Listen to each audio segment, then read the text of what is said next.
Shalom pessoal, tudo bem? Eu me chamo Wilson Cunha, sou do estado de São Paulo, interior do estado de São Paulo, na cidade de Bauru, e eu sou o ganhador do sorteio do mapa cabalístico que o Moré André sorteou.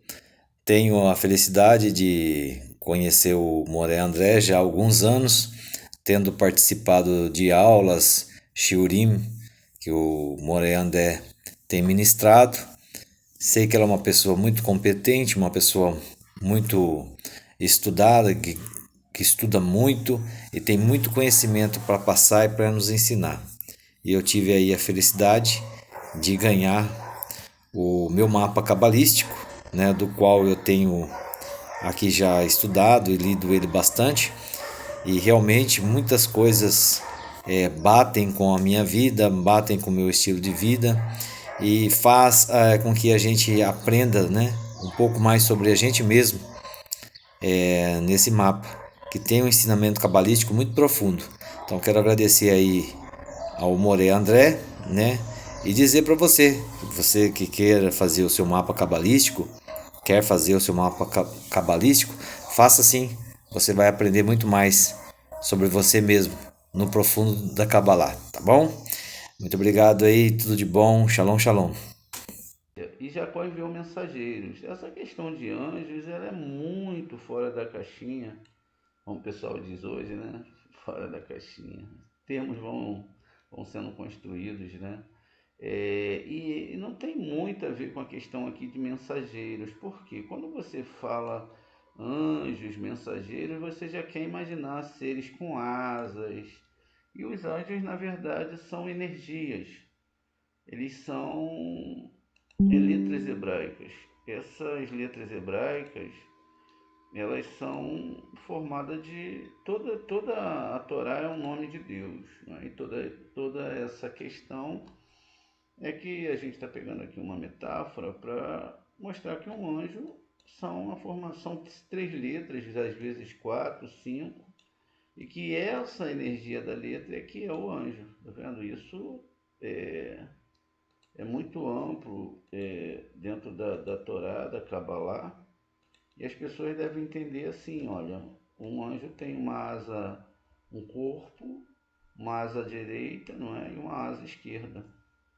Então, isso significa que o anjo é formado de letras hebraicas. Vão ter anjos como Mihael, que vão ter mais letras hebraicas, mas as partes externas do nome é a asa. Então é essa energia, é nesse ambiente que nós devemos entender o que está sendo trabalhado na Torá, porque senão a gente acaba criando uma história literal. E essa história literal ela é complexa, porque toda essa organização dentro da Torá acontece dentro do ser humano, é a sua própria história interna. E isso significa uma profundidade muito grande na Torá, conforme de explodir a cabeça, como o pessoal dizia, né? De explodir a cabeça, porque a Kabbalah e a Torá vai te ensinar um nível muito alto de entendimento da própria Torá. Muito bem. Gente, então, daqui que Jacó enviou mensageiros. A gente sabe que na história da Torá, Jacó é o sol e também é o Tiferet, né? Ela representa todo ser humano. Quando nós fazemos um mapa ali cabalístico da pessoa, ela está ali no meio, cercado por todas as tribos. Então, essa configuração chamada Jacó enviou mensageiros, anjos. Aqui o Rabi Judá raciocinou sobre o texto, pois ele dará aos seus anjos comando sobre você para mantê-lo em todos os seus caminhos. Isso é o Terrilim, exatamente aqui no 91:2. É um Terrilim muito famoso. E ele disse, segundo os companheiros, no momento que uma criança nasce, né? No momento que uma criança nasce nesse mundo, o instigador do mal apega-se a ele. Imediatamente, veja, quem pega-se a ele? O instigador do mal. Esse instigador do mal é o Yetzirah. Ele se pega a ele, ó, imediatamente. Ele nasceu, o Yetzirah já se apegou a ele. Então, quer dizer, isso não é algo que vai ser de um ser humano só, mas de toda a humanidade. Então, o Yetzirah se apega à pessoa e a partir daí traz acusações contra ele. Veja, então no momento que a pessoa nasce, já começou o jogo do Tikkun. Então, a partir o mal já se apega a ele e ele já traz acusações contra ele, já desde daquela questão de que ele é uma criança. Aqui a gente tem que considerar algumas questões do que é ser criança, né? Do que é ser essa criança. Quando nós temos as festas da Torá, nós temos que as festas duram 9 meses, o tempo de uma geração de um ser humano. Isso significa então que nós temos 9 meses e que a criança também que está sendo falada aqui é essa criança que vai ser gerado dentro da realidade da Torá e dos estudos de Kabbalah, dentro das festas, etc. E não exatamente o que se confunde com a história desse mundo, apesar de que a gente sabe que quando uma criança nasce nesse mundo, ela vai ter já seus aspectos pré-definidos. É incrível, aqueles que trabalham com crianças sabem que as crianças elas já têm a sua forma de agir, a sua forma de pensar, se vão ser egoístas, se vão ser mais boazinhas, umas batem na outra, não gostam que mexam nas suas coisas. É assim, já desde muito pequenininha as pessoas já são formatadas. E aí diz aqui, essa questão vai trazer acusações contra ele, se ele estuda a Torá corretamente, se ele não estuda, se ele está realmente com a boa intenção com a Torá, com o Eterno, se não está. Então há uma acusação. E aí diz, né, que o pecado está à porta. Isso é Gênesis 4:7. Sendo o termo pecado uma designação do mal instigador, ou seja, aquilo que te instiga a fazer esse mal. O que também foi chamado de pecado pelo rei Davi no versículo. E o meu pecado está sempre diante de mim. Isso é o Terrilim 51:5. Também é chamado assim porque faz o homem pecar todos os dias diante do seu mestre. Está vendo? Esse lado negativo faz a gente sempre pecar diante de Hashem, nunca abandonando ele desde o dia do seu nascimento até o fim da sua vida. Esse Yetzirah vai estar com você. Mas o bom instigador só chega primeiro ao homem no dia que ele começa a se purificar. Veja, o mal está sempre com a pessoa. Mas esse instigador do bem, ele só começa quando a pessoa começa a se purificar. Ou seja, quando ela chega aos 13 anos. Então, diz que quando a pessoa, até os 13 anos, são as pessoas piores do mundo, né? Não tem consideração por ninguém. A gente faz absurdos durante esse período até os 13 anos. E aí diz que a partir daí o jovem é auxiliado por dois companheiros, veja. Agora mudou a configuração a partir dos 13 anos. E também a responsabilidade espiritual sobre a criança, ela não é só da responsabilidade do pai, porque até os 13 anos é só da responsabilidade dos pais, e agora eles dividem essa responsabilidade. 50% é dos pais e 50% é da pessoa, né, do jovem ali envolvido. E aí, então, aqui também existe isso. E aí diz que é um à sua direita e outro à sua esquerda, sendo o primeiro o bom instigador, da direita é o bom instigador. e o segundo é o mau instigador. Então aquela história, aquelas metáforas que a gente vê naqueles desenhos, né? Um anjinho falando de um lado e do outro um diabinho, não é isso que a gente vê nos desenhos? Então isso é algo real. Ambos, né, são verdadeiros anjos designados para acompanhar continuamente o homem. Então, quer dizer, a partir desse momento, eles são designados para acompanhar continuamente. O homem não fica sem essas duas companhias. Quando o homem tenta ser virtuoso, o tentador maligno se curva diante dele. Veja, então, se o homem for tentar ser uma pessoa boa, o tentador do mal irá se curvar diante dele. A direita ganha domínio sobre a esquerda e ambos dão as mãos para proteger o homem.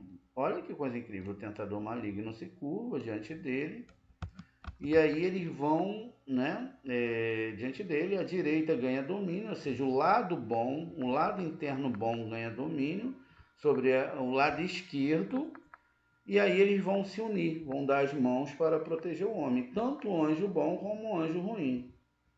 E o homem vai ser protegido por esses dois anjos em todo o seu caminho. É por isso que está escrito: pois os seus anjos lhe dará ordem ao seu respeito para guardá-lo em todos os seus caminhos. Isso também é o Terrilim 91.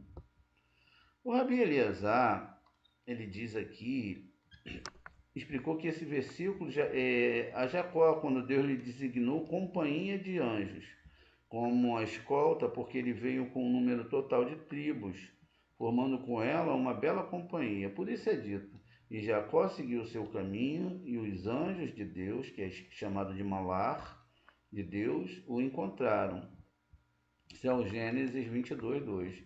Como já explicado, portanto, aqui, quando ele foi libertado das mãos de Lavã e dissociado dele, a Sheriná juntou-se a ele e os campos sagrados cercaram, de modo que Jacó, quando viu, disse, aqui em Gênesis, né, 32, 3, ele foi um daqueles anjos que ele enviou a Esaú. Então veja, esse Jacó, quando os viu, né, e disse, e continua o versículo, é que esses anjos foram os anjos que ele enviou a Esaú. E, como é dito, Jacó enviou anjos. O Rabizag disse: ora, em uma mensagem de Salmos é dito: o anjo do Senhor acampou ao redor daqueles que o temem e os livrou. Salmos 34, 8. No singular, em outra passagem, ele dará aos seus anjos, não ordem sobre você. Esse é o Terrilim lá 91, 11. Está no plural. Aqui a gente já discutiu essa questão no ano passado e vamos ver de novo aqui.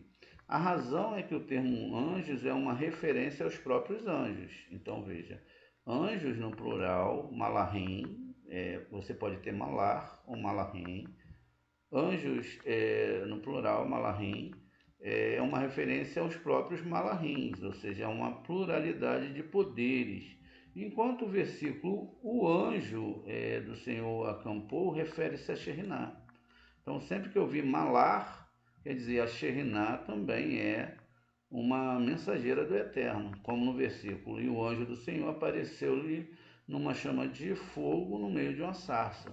Ali então quebra aquela questão de que era Machia, de que era alma de Machia, de que era não sei quem, etc. Que era. Não, ali a gente tem que era a própria Sheriná. A Sheriná está ali e, se não me falha a memória, é como o Mihael, é o guardião, não é? De Hesse, da própria Sheriná. Ali está codificado o nome dele. Eu não me lembro realmente se é nessa passagem exatamente. Então, veja, mesmo no português, quando eu ver ali uma tradução, e o anjo do Senhor, então eu sei que não são anjos realmente, mas a Sheriná. Quando eu vejo os anjos do Eterno, ou também quando eu vejo o anjo, e logo depois eu tenho, não é, o nome do anjo, então eu tenho ali um nome próprio, eu sei que é aquele anjo. No caso de haver somente a palavra anjo e não haver uma codificação ali dentro com o nome do anjo, é a Shekhinah. Então, o anjo do Senhor, não é, que disse aqui, numa chama de fogo no meio da sarça, era a Shekhinah. Assim o anjo do Senhor acampa-se ao redor do que os teme, para libertá-los. E quando a Shekhinah habita no homem, legiões sagradas sempre giram em torno dele. Davi falou este versículo quando escapou de Aquis, rei de Gate, porque a Shekhinah o cercou e o levou a Aquis e de seu povo e de todos aqueles que o sitiaram. Em conexão com o mesmo está escrito, e ele fingiu estar louco.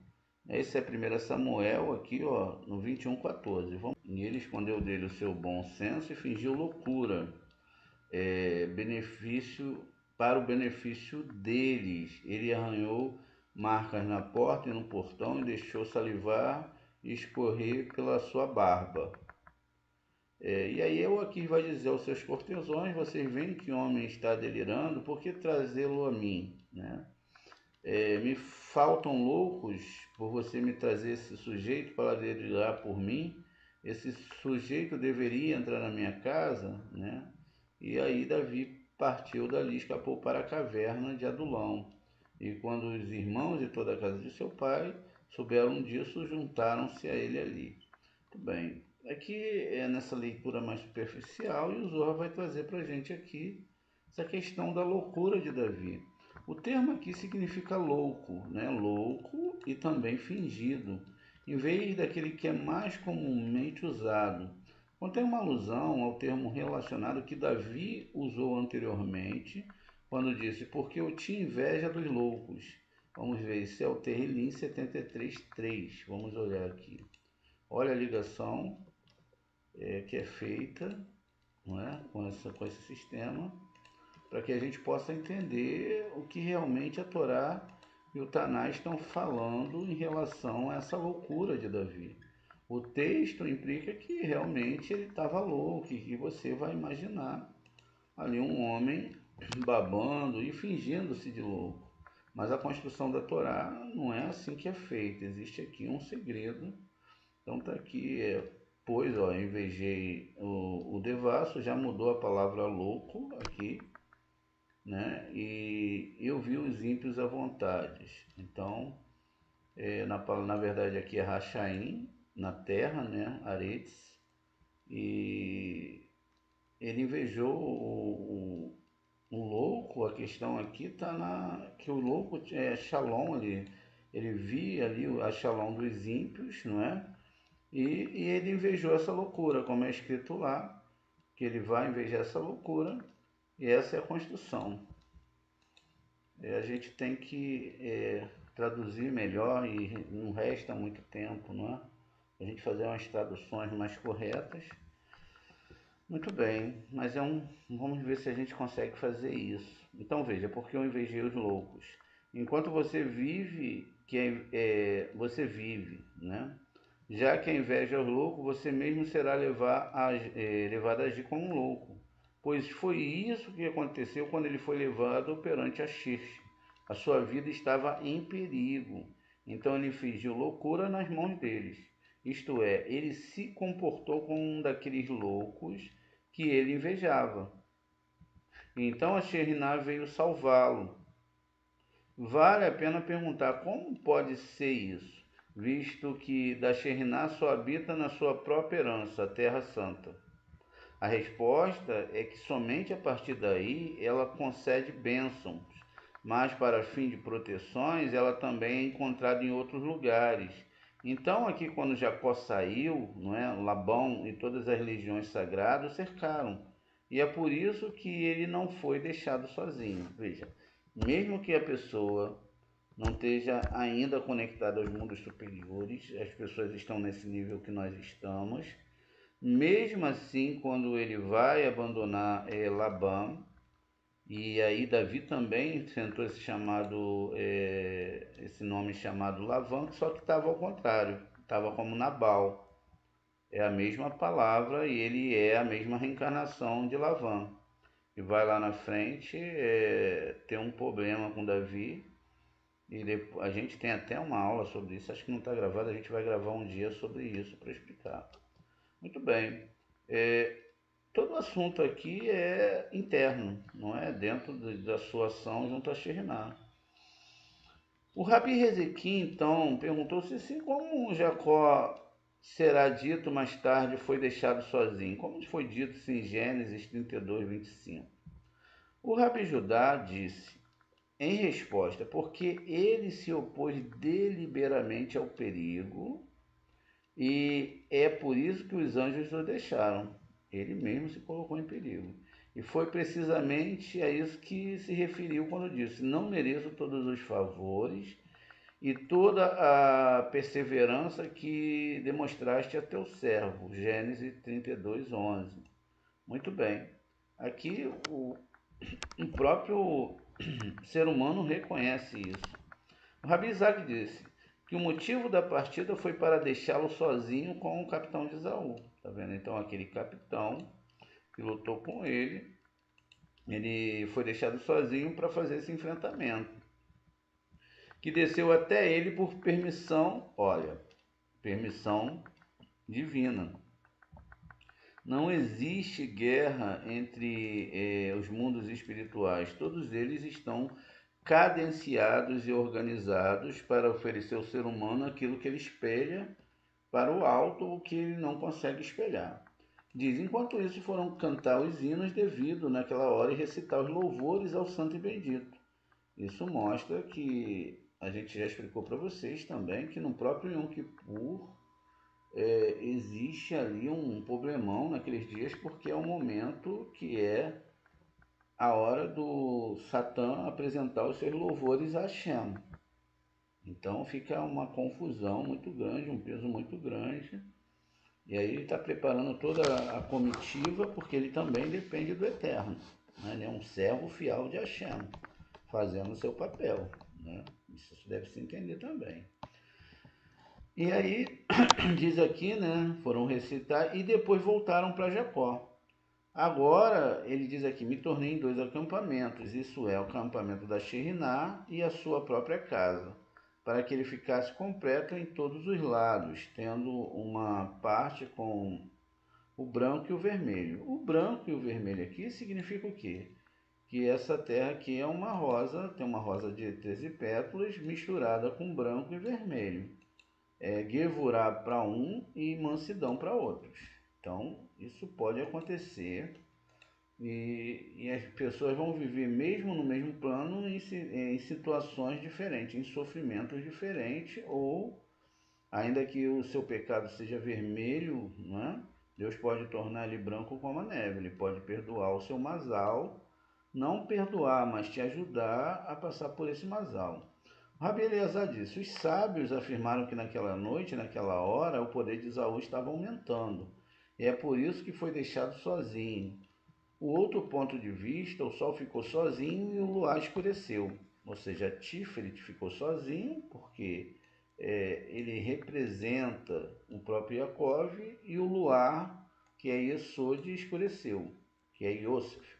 Porém, os cuidados da providência não o abandonaram totalmente, para que seu adversário não prevalecesse contra ele, como se diz.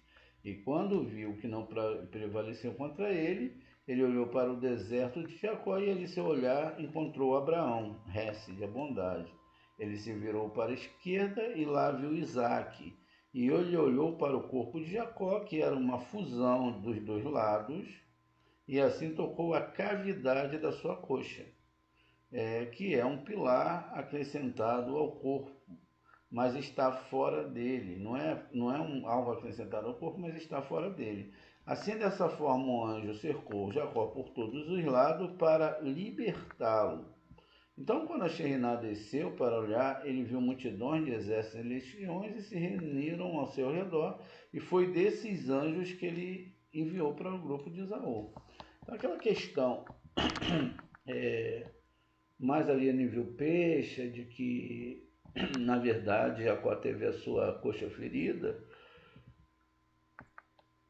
e o membro sexual não é muito bem assim. Isso aqui a gente está falando de uma árvore sefirótica e que essa árvore sefirótica ela vai ter que ser tocada por esse anjo. A coxa de todo ser humano tem que ser tocada, porque A gente observou que desde que nós nascemos, nós recebemos uma parte de ego, uma parte de Esav muito, muito forte. E que para que a gente possa avançar, a gente vai ter que guerrear contra esse anjo que é o mestre do ego e dos desejos. Por isso que tudo que é muito bom é muito perigoso. E aí é salientado que a gente deve cuidar, não é que você deva viver desesperado como você vivia na religião, não é isso. O cuidado é muito mais interno na questão de receber, mas também é de se entender que existem tzadiks e não tzadiks. Existem tzadikim e existe o Beoni, que são a maioria das pessoas. Uma pessoa que é Beoni não tem como ela ser um tzadik. Não tem como ela chegar a esse nível. Então ela vive no nível de Beoni. Ela não vai querer ser um Baal Hassulam, vai querer ser um Arizão. Não tem como. Então ela vive dentro do seu nível de Beoni, entendendo as regras para que ela não venha querer ser o que ela não é e mudar uma formatação que ela já tem. A formatação que você tem foi Deus que te deu.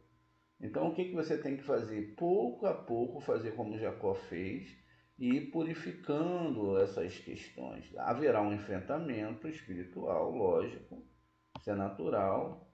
Não tem como amanhã você, entrei em tal religião, agora eu estou bem, estou salvo. Não, e você tem um enfrentamento, mas o enfrentamento que você tem é de acordo com a sua internalidade.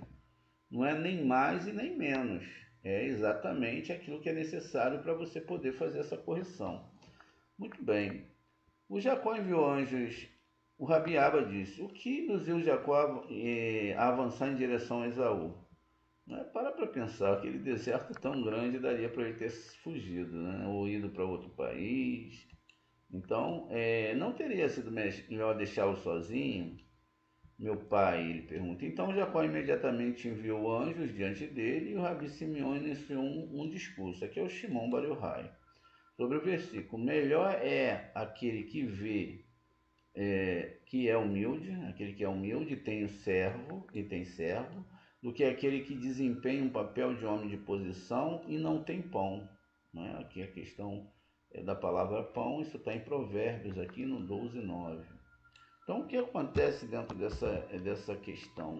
A palavra pão aqui não está se referindo a pão realmente, está se referindo à palavra do Eterno. Ele diz: esse versículo fala do instigador do mal que trama tramas e levanta incansáveis acusações contra o homem. Está vendo? Esse versículo aqui, melhor é aquele que é humilde e tem servo. A palavra servo aqui e humildade deve ser muito bem observada, porque não está falando de coisas desse mundo. Olha, ele tem servo e ele tem humildade. Por isso que Moshe é chamado o homem mais humilde do mundo. Do que aquele que desempenha papel de homem, de posição, tá vendo? Ele tem uma posição, ele desempenha esse papel e, tramas se levantam incessantemente acusações contra o homem. Veja, as tramas, quer dizer, toda vez que você está tentando estudar a Torá, está tentando se conectar, vai acontecer um problema, porque existem essas tramas e vão ter também acusações. E isso vai ser incessantemente. Quer dizer que quanto mais pancada você leva, mais você sabe que você está perto do divino. Porque o lado negativo, ele não vai se preocupar com as questões, não é, de quem não está subindo para essa luz. E aí você pode falar: poxa, como é isso? É que eles não vão perder tempo fazendo algo que não é o seu trabalho, com alguém que não precisa. Aí diz aqui: incha o coração do homem estimulando a arrogância, tá vendo? Então ele vai inchar o coração do homem, por isso que ele é elevado à arrogância. Nós temos uma questão muito séria, porque nós achamos que todo mundo quer tá a nosso favor, tá contra nós, né? Nós somos o centro ali, olha, fulano de tal, tá falando de mim, tá fazendo isso comigo, e etc. E nos achamos as pessoas mais importantes do mundo. E às vezes as pessoas não estão com esse pensamento da gente. A gente se preocupa muito com o que as pessoas pensam. Isso é uma grande bobagem, uma grande perda de tempo. A gente tem que se preocupar com o que o Eterno pensa da gente. O que o outro pensa ou deixa de pensar só vai poder ferir o ego de quem tem esse tipo de ego. Quem não tem, quem está com o Eterno, não se importa com o que vão falar dele. Não se importa, porque isso não faz diferença no mundo espiritual. O que importa é o que você é. O que importa é quem você sabe que é. O que os outros vão pensar, infelizmente, é o que a humanidade é, quando não temos o Hakadosh. E você não pode fazer nada em relação a isso. Então nós não devemos nos preocupar com isso, para não inchar o coração de um homem estimulando, tá vendo? E isso é um tipo de arrogância e também é a fatuidade, ou seja, é uma questão aqui, ó, do fato que induz a emaranhar os cabelos e manter a cabeça erguida até que ganhe controle sobre ele e o jogue na guiena. O trabalho dessas forças é esse. É o homem, né, ser estimulado à arrogância. Arrogância que é o ego, e daí quando se consegue fazer isso, o homem vai ter todo um problema na vida dele, e aí vai emaranhar os cabelos e manter a cabeça erguida. Ou seja, ele não baixa a cabeça por nada, até que ganhe controle sobre ele e jogue ele de novo lá na guiena para ele, mais uma vez, passar um tempo lá na guiena e voltar, nascer de novo e começar tudo de novo. É por isso que ter um que seja, né, a condição humilde e não segue o instigador do mal. Ou seja, quando você é humilde, a questão humilde aqui é muito séria. Porque essa questão humilde não é que você vai botar uma roupa mais simples, vai andar vestido de panos, vai querer ser, não é, aquela pessoa exemplar e etc. Não. A questão da humildade aqui é quando você aceita o jugo divino sobre a sua vida. O que é aceitar o jugo divino? É você falar, não, Hashem, eu estou errado, eu errei nisso, por isso que eu estou sentindo isso. Por isso que eu nasci nessa condição, por isso que eu estou passando por essa situação, porque eu não fui humilde. E aí, quando você reconhece isso e reconhece que tudo que está vindo sobre você, bom e mal, vem do Eterno, então você começa a procurar internamente o que está te levando a isso, não é? E você vai buscar então ser uma pessoa melhor, usar aquilo que te aconteceu de mal para ser uma pessoa melhor e não uma pessoa pior. E diz aqui, não segue o instigador do mal, mas permanece humilde de coração e espírito e se submete à vontade do santo. O que é se submeter à vontade do santo? Estudar a Torá. Compreender, você só tem como compreender essas questões através do estudo da Torá. E continua, a vontade do santo, bendito seja ele. O instigador do mal se curva diante de tal homem. Veja, esse mal ele vai se curvar diante desse homem, na medida que ele, longe de obter domínio, um homem, né, domínio sobre o homem. Na mesma medida, o homem que obtém um domínio sobre ele, como se diz, mas você vem para governá-lo. Aqui, isso aqui tudo são questões internas. Aquilo, se você se torna menos egocêntrico, mais humilde, entende que tudo vem das mãos de Hashem, você não vai ficar toda hora por aí reclamando da vida, amargando a sua vida e amargando a vida das pessoas. Porque não adianta. Você vai ficar, olha, aconteceu isso, o que eu vou fazer agora? Ih, meu Deus do céu, eu tenho que fazer aquilo porque eu tenho que contar para as pessoas, e não conta para Deus, não conversa com Deus, que é a questão mais esplêndida e mais forte que você pode fazer na sua vida, conversar com o Eterno, deixar o Eterno agir, pedir perdão para que você possa passar nesse para isso. você tem que vencer essa força ruim interna. Aí continua, da posição que tem uma opinião elevada sobre si mesmo, né? Ou seja, a pessoa, ela se acha o máximo, ela se acha um sábio ou uma pessoa que está dentro de uma religião. Então tudo isso, né, sentencia a pessoa a não entender. Então diz aqui, o emaranhado de cabelo é cheio de tolices, como já mencionado acima. Mas a falta de pão, isso aqui está no Gênesis 4,7, isso é a verdadeira fé, a qual o pão do seu Deus, segundo descrito em Levíticos 21:22. Depois, aquele que é humilde, né? Aqui é a palavra de Deus, é o significado da palavra lehem. E mais para frente a gente vai ver a gematria disso tudo. Aquele que é humilde é exemplificado em Jacó, que humilhou-se diante de Esaú. Veja, que no devido tempo este se tornasse seu servo em cumprimento da bênção, aos que os povos servem e as nações curvam diante de ti. Então essa bênção ela ficou para o final. Tá vendo? Mas aqui nesse momento foi mostrado que Jacó ele se prostrou perante todas as nações. Ele se prostrou e isso é interno, é humildade. Ele era um homem muito forte, Jacó, ele venceu o anjo do Esaú.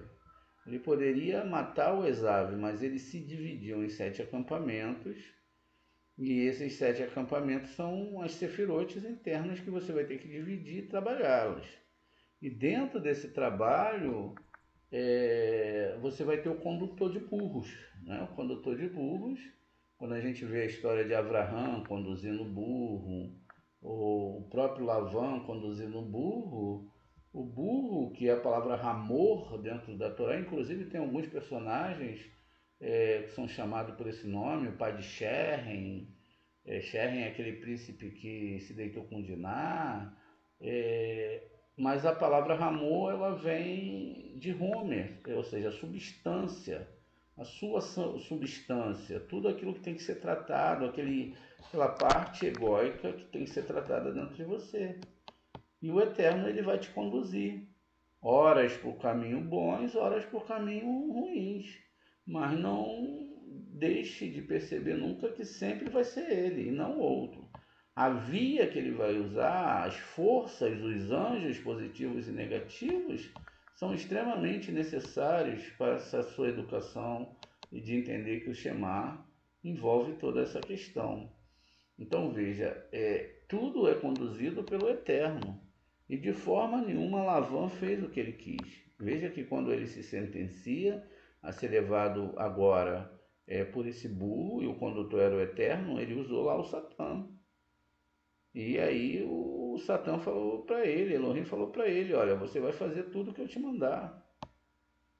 Não pense em abrir a boca e fazer diferente do que eu estou mandando para você. E na realidade é isso que acontece. Se nós somos mal educados com a divindade e não queremos aceitar, então os castigos vão ser mais fortes, como foi no caso de Lavã. Lavã ele é sentenciado ali a seguir as ordens daquele anjo, inclusive o seu burro fala, né? A sua vontade fala, aquilo que ele é, a sua substância, o seu ego fala. Quando na maioria das vezes nós deveríamos nos manter calados, calados de verdade, calados em todos os sentidos. Por isso que a Torá ela cita a questão no Peça, na mesa de Peça, dos 4 filhos, que muitas pessoas pensam que realmente são os filhos, um que é sábio, outro que pergunta, outro que nem sabe perguntar. Então, as análises que você tem que fazer não podem ser meramente a nível de conhecimento, elas têm que ser a nível de mudança interna e você tem que começar a se preocupar o que eu preciso fazer para que eu possa ter uma mudança. Qual é o caminho interno que eu estou seguindo e se realmente esse caminho interno está me levando a eu me tornar uma pessoa melhor, mais humilde, menos egóica, menos, que reclame menos, que entenda todo o processo. Agora, se a todo momento, não é isso, pode acontecer. Eu acho que as pessoas estão me atacando. Eu acho que as pessoas estão falando mal de mim. Eu acho que todo mundo está planejando contra mim. Eu tenho que perceber que talvez, não é, tenha alguma coisa errada dentro de mim e que eu deva consertar isso, ainda que vá demorar um pouco, ainda que eu saiba que eu possa ter, às vezes, até uma patologia nesse sentido, o que é natural no mundo de hoje, mas que eu devo lutar porque, de uma certa forma, isso é algo que está trazendo um prejuízo, cabalisticamente falando, para a minha alma. Muito bem. Então, como Jacó ele acaba se curvando aqui, né? O tempo de Jacó ainda não havia chegado, pois ele adiou para o futuro. E no presente imediato ele era e tinha que ser humilde. Então, mas no momento apropriado, aquele que desempenha o papel de um homem de posição, Jacó sabia que nesse interim era necessário que ele se humilhasse diante de Esaú. E assim ele se tornou como alguém que se considerava levianamente Esaú. Ele mesmo se considerava Esaú. Se Esaú tivesse entendido isso, ele teria preferido tirar a própria vida a dar esse passo. Então Jacó agiu com total sabedoria e ele pôde aplicar-se a eles a palavra de Hana: aqueles que lutam com o Senhor serão quebrados em pedaços, aquilo que eu estava falando anteriormente. Então não adianta, a humanidade vai lutar. A gente somos como Highlander, né? Morremos e ressuscitamos e continuamos brigando com o Eterno. Morremos, ressuscitamos e continuamos lutando contra o Eterno. Nessa vida, mesmo vivos, morremos nos nossos projetos, somos resilientes e vamos sempre pela via da recepção e apanhamos a vida toda, um projeto não dá certo, vem uma situação de desemprego, vem outras situações e assim o Eterno continua com as suas varas, não é? Quebrando em pedaços, está vendo? E aí diz aqui: ele dará força ao seu rei. E ele os ordenou, dizendo: assim direis ao meu senhor Esaú: assim disse teu servo Jacó, habitei com Labã e permaneci até agora. Começou apresentando-se como servo de Esaú, veja. Então, aqui essa é uma questão muito séria, né? Dessa questão de ter-se uma humildade, para que o pensamento desse fosse desviado daquela bênção que recebera do seu pai, e cuja alegria adiou para um tempo futuro, como explicado. A bênção, ela na verdade era uma maldição, porque ele teve que abandonar tudo, teve que deixar a casa dos seus pais, enfim, e aí ele foi esperar isso no futuro. O Rabi Judá disse: qual foi o propósito de Jacó ao dizer a Esaú: eu morei com Labão? Que isso tem a ver com a sua mensagem a Esaú? A razão era que Labão, o arameu, era famoso em todo o mundo como um mago e feiticeiro magistral, de cujo encantamento nenhum homem conseguia escapar. Ele era, de fato, pai de Beor, que era o pai de Bilã, mencionado nas escrituras como Balaão, filho de Beor, o adivinho. Para prevalecer sobre Jacó, embora ele tenha usado todas as suas artes para destruí-lo, como é dito, um arameu nomeado para destruir o meu pai. Isso está lá, escrito em Devarim, no 26:5. O Rabiaba disse: todos sabiam que Labão era o maior dos bruxos e feiticeiros mágicos, que ninguém que ele quisesse destruir poderia escapar dele. E foi com ele que Balaão aprendeu todas as habilidades. Balaão, de quem está escrito: pois eu sei que aquele a quem você abençoa é abençoado, e aquele a quem amaldiçoa é amaldiçoado. Isso é o Números no 22:6. Assim, Labão e sua magia eram temidos universalmente. Consequentemente, a primeira sugestão de Jacó a Esaú foi: habitei com Labão. Então, é que não pense que foi só um mês, ou no máximo um ano, acrescentou. E permanecia até agora, um espaço de 20 anos. Era para que Esaú não pensasse que ganhou alguma coisa em consequência. Acrescentou: Eu tenho bois e jumentos, sendo estes os símbolos dos 2 graus de severidade, que nunca são combinados, exceto para trazer sofrimento ao mundo. E esta é a razão do preceito que não levará boi com jumento juntos. Coroas que Deus matou lá no Egito. Ele destruiu essas questões dentro do Egito, ou seja, dentro do sistema do ego. Esses sentenciamentos, eles são dados ao ser humano por aquilo que ele constrói aqui.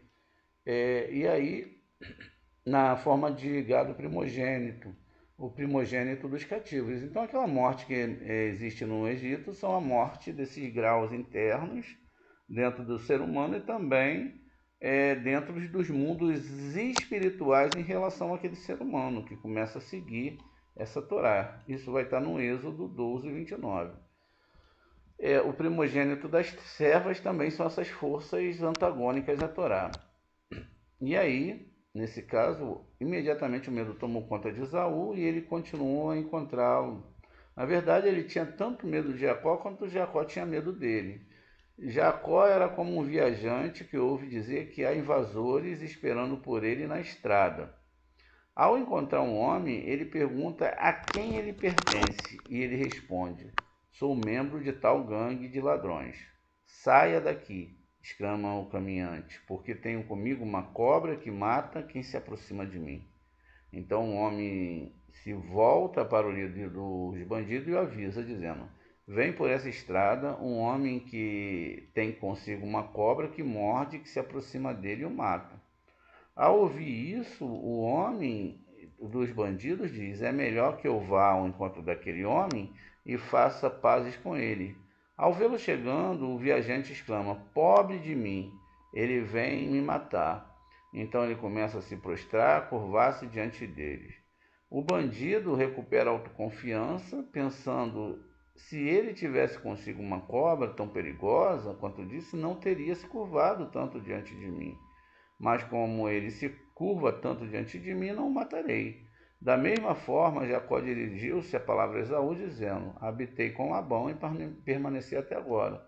O que é como se ele dissesse: Eu permaneci, estou lá há 20 anos e trouxe comigo uma cobra mortal que mata pessoas com a sua mordida.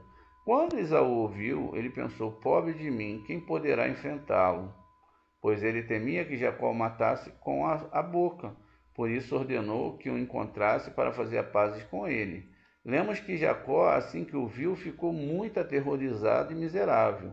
E quando se aproximou dele, começou a curvar-se e ajoelhar-se diante dele, como é dito, e prostrou-se até o chão 7 vezes, até que ele se aproximou dele, seu irmão. Então Esaú disse para si mesmo: Se ele realmente estivesse tão bem equipado como disse, não teria se curvado diante de mim. E novamente começou a comportar de maneira arrogante.